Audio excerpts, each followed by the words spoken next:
Hi, this is Laura GB, and in this video we're going to look at using Power BI to connect up to Google Analytics.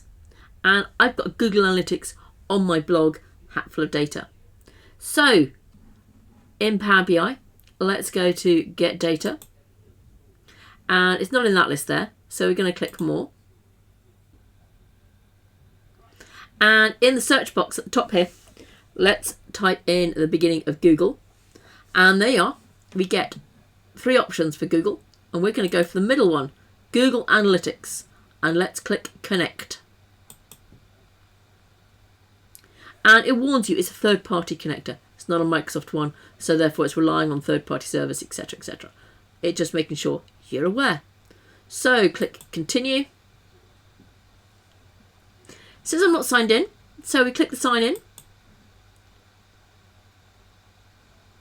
It asks me which account do I want to go for, so I'm going to pick the only one that's listed there.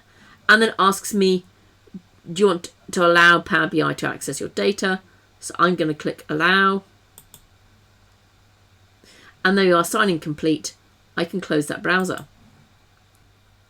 So it now says you're currently signed in, so I can click Connect. And let's expand up. So under Laura GB, my Hatful of Data, blog, and all my website data. In these folders, we can find a number of things. Okay, so let's just scroll down. Let me just show you some examples. Under time, okay, there are dimensions. Okay, so I can pick the date. I can pick we're going to go for month of year.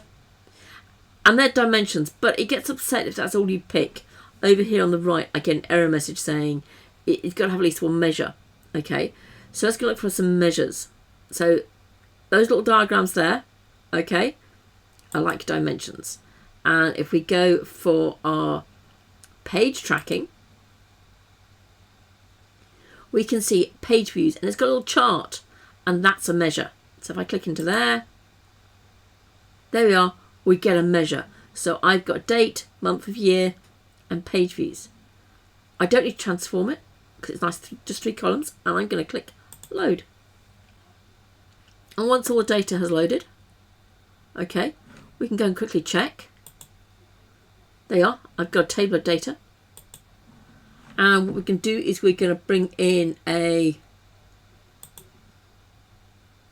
column chart. And what we're going to do is we're going to put in month of year. I'm going to be good, and I'm going to create a measure. And we're going to call this page views. And it's going to equal sum of the page views, not surprisingly.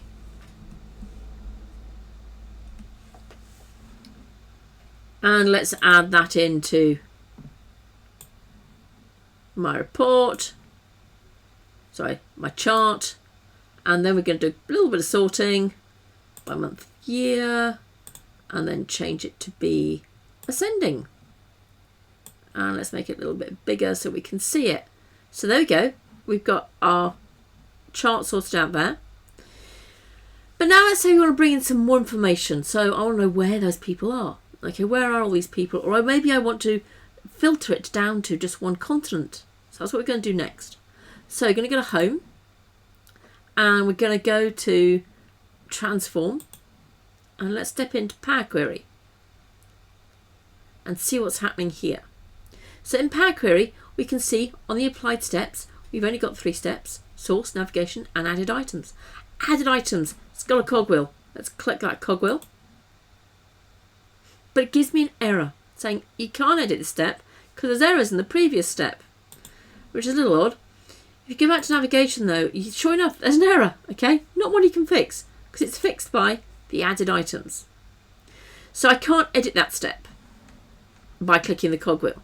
But what I can do is come back up to the ribbon of Cube Tools, Manage, and we can add items. And let's go for, well, we said we wanted to know where our people came from. So if we look in here, there's a geo network. Okay, and in here I've got continent. So I'm then going to click OK. And there we are, we get a continent. Okay, and I've got an added items 1. If I click that cogwheel, that one I can edit. So I could now come into here and let's go for maybe a different measure. So let's go for user, and we can see there's users. And then I'm going to click OK. So there we are, we've got 2 number columns and I've added another dimension all into a table. So I can then go home and close and apply.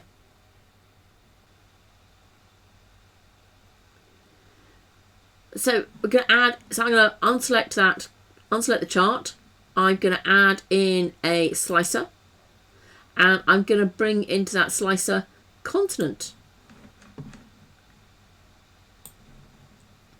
And there we go.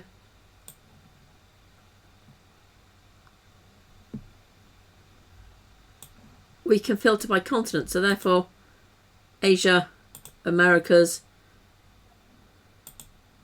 etc. Okay. The other thing we brought in was users. So let's add a quick new measure for that.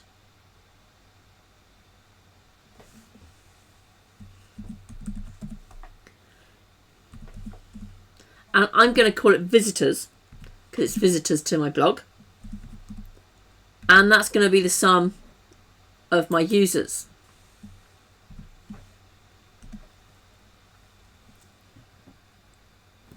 And then onto my chart, I'm going to change that chart to a line and stacked column. And I'm then going to bring in my visitors measure to my line y-axis. And there we are, we get a line showing our visitors and some columns showing our page views. So in this video, we connected to Google Analytics and we went back in and we edited the columns that we've selected to bring back in. So hope you enjoyed, hope it was useful. If you haven't already, please press subscribe. Take care now.